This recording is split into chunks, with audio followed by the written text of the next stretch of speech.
Hello and thanks for joining me for another video. Today I'm on Eryri, Snowdon, looking for rare flowers and anything else along the way we can find.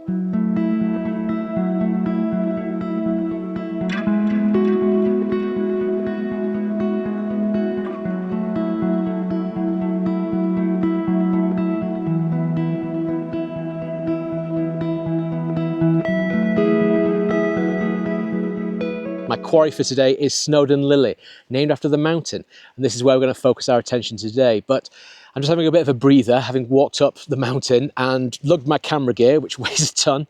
So yeah, just a little bit of a drink and refuel. But along the way up, had some nice sightings. I've had sunset lichen, boggy melanimuneth is its Welsh name, yellow navel of the mountain. Sounds wonderful, doesn't it? Tiny looking mushroom. It's not a mushroom, it is a lichen. It has an algal part, a little green base at the stem. And its fungal partner is a fungus that produces mushroom-shaped fruiting bodies. Not all lichen associations with fungi do that. So this is quite distinctive. You'd be quite forgiven for thinking, if you saw this is a mushroom. Scientifically speaking, it is a lichen. And it's absolutely wonderful, bright, vibrant yellow, growing on the kind of bare, peaty areas at the edge of the path. And it's tiny. When I put my little finger next to it, not very big at all. Statistically rare. So when I found one in 2024 on Meadow-rue, that was only the second time in North Wales it had ever been recorded. So to come up onto Snowdon and find it at the edge of the path, you kind of think, well, this is statistically going to be the third record. But what's probably statistically unusual is people who know what it is and record it. It's probably in quite a few areas around Snowdonia. But unless you know what you're looking at, how would you know what to record and things like that? So yeah, I've also had some nice bird sightings. Ringoozle, which is a real highlight for me. Absolutely love hearing their song echo around. And wheatear, quite a few wheatear at the side of the path, and a low-flying red kite, which kind of flew very close to my head at one point. It was that low. So yeah, it's been a cracking start to the morning.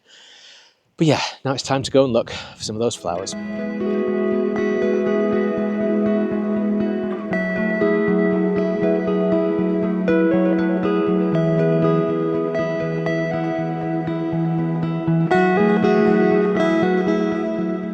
Walking along this ridge, there's a couple of wet flushes, streams coming down and very wet areas. There's two plants here that I absolutely adore because both of them are carnivorous. There's common butterwort and roundleaf sundew.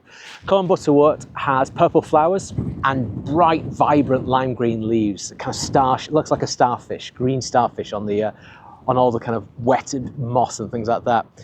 And hopefully for the plant, some little insects will land on the leaves and then it releases enzymes and breaks them down. They stick to it and then it can start feeding off it. So yeah, it's a weird plant, common butterwort. These delicate purple flowers with a tiny little entrance hole to kind of pollinate.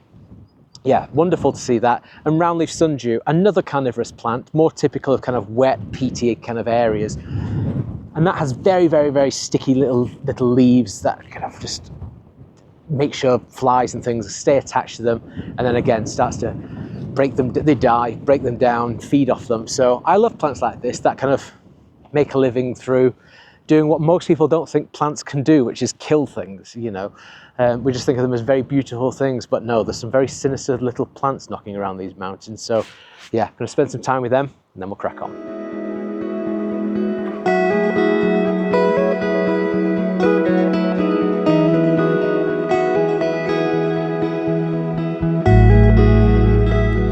Okay, we found our target species, but bear with me, it's not very impressive because it's not flowering. Snowdon Lily. Plant named after the mountain itself. This is its stronghold. Unfortunately though, it's not flowering and it doesn't look like it's going to flower at all this year. It's not the case of I've arrived a week or 10 days too early. There are no buds on these plants at all. All you can see are some very fine leaves that almost look like grass or chives or something like that. Snowdon Lily is a bulb plant. The bulb's clinging right deep into the kind of rock, little crevices, and it produces these little tiny kind of grass-like growth of leaves.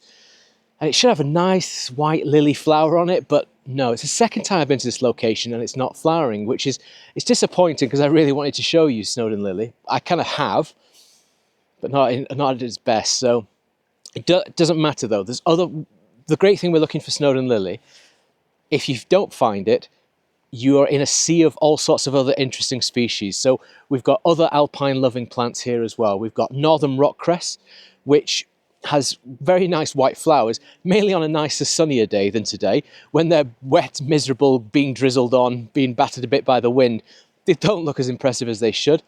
But this is a specialty of this region, and kind of you'd have to go up into Scotland to see in other areas. It's a weird one though, because you do get it at kind of sea level all the way up onto the mountain tops. So it's an alpine plant, but it also quite happy at sea level as well. We've also got moss campion with cushions of green with punctuations of pink flowers. Again, they look better on a nice sunny day. But that's nice to see. And one of my favourites, Alpine Meadow-rue. Alpine Meadow-rue is a phyllictrum, and I love the phyllictrums, the rues, because we have some in our garden, and they are fabulous for hoverflies, bees, things like that. It's just the ones in our garden are about 1.2 metres tall. These ones are tiny. They're basically just the shrunk down version of the Alpine Meadow-rue. They're still delightful, delicate flowers that you'd almost not even notice them flowering. They're just so exquisite and just fine. They're not flamboyant and showy like other plants. So yeah, even though we have missed our Snowdon Lily, well, we haven't missed it. It's not flowering. It's probably not having a good time on this cliff face. The problem is I can only see the ones lower down that are at kind of eye level and I can get to. The plants go right the way up this cliff face, you know, and you could easily have some flowering 10, 20, 50 meters above me. I'm not going to know about it, and I'm certainly not going to be able to film them.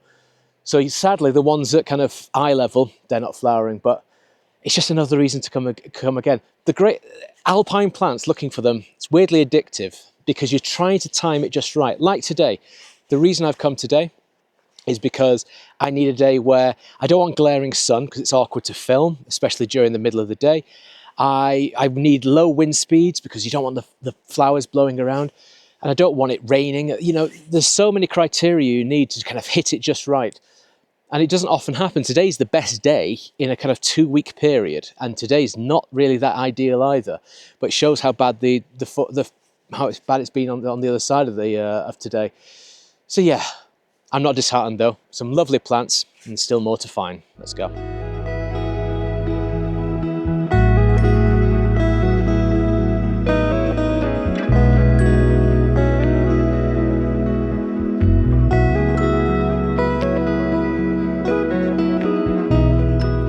I always think when I come to the mountains, this is how nature should be, all the species in the kind of the right places that they're meant to be. It's not always the case though.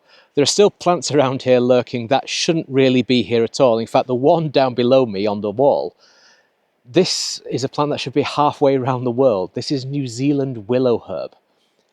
And it definitely shouldn't be here. It should be in New Zealand, as its name suggests. But it kind of blends into the landscape. It's a non-native plant that isn't currently flowering. It's got very simple flowers when it does, but it doesn't interfere with our other native plants. It just kind of takes in little crevices and sometimes even path edges and things like that. It's not particularly alpine. You do get it up in the mountains, obviously, but I also get it low down in lots of different areas, basically gravelly, rocky, bare places it likes to occur, even around reservoirs and things like that. So yeah, even up in the mountains, there's always some non-native plants to see.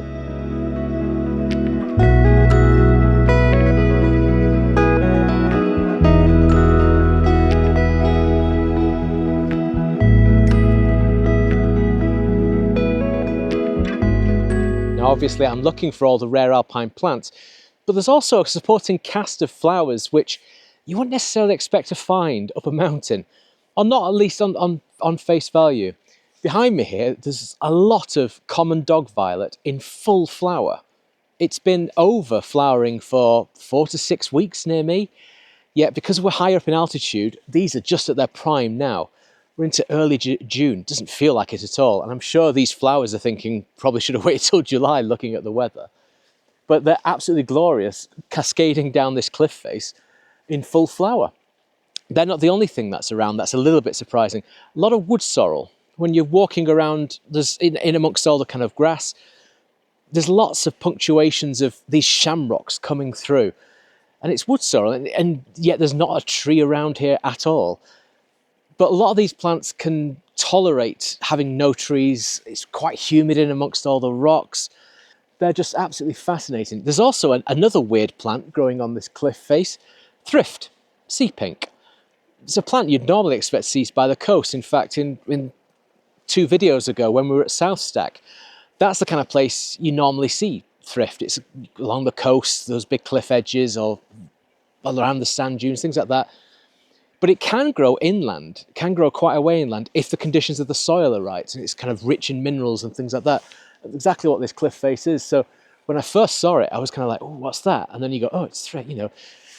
There's lots of familiar plants around, but because they're in an odd location, you're almost second guessing yourself or thinking there's something rarer.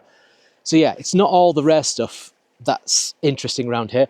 Even the common stuff is still spectacular.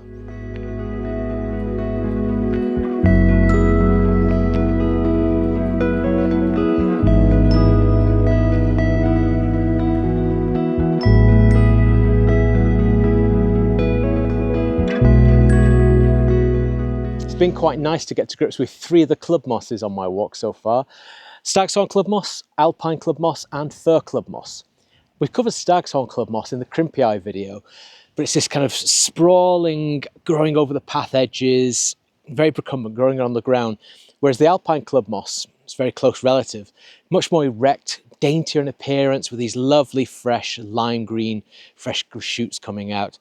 And there's also fir club moss, which I'm just taking a few photographs of now, which is much more thicker, stubbier. The fresh growth looks more like spruce or larch tips, kind of much more of a coniferous appearance to it.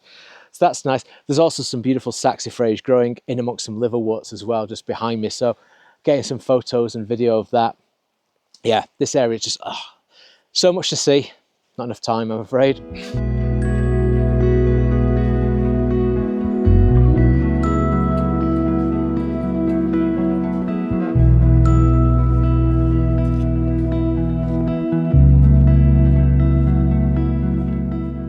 It's not just the flowering plants that deserve our attention on here. There's some wonderful ferns as well, including 2 of my favourites, which are at the smaller end of the fern world.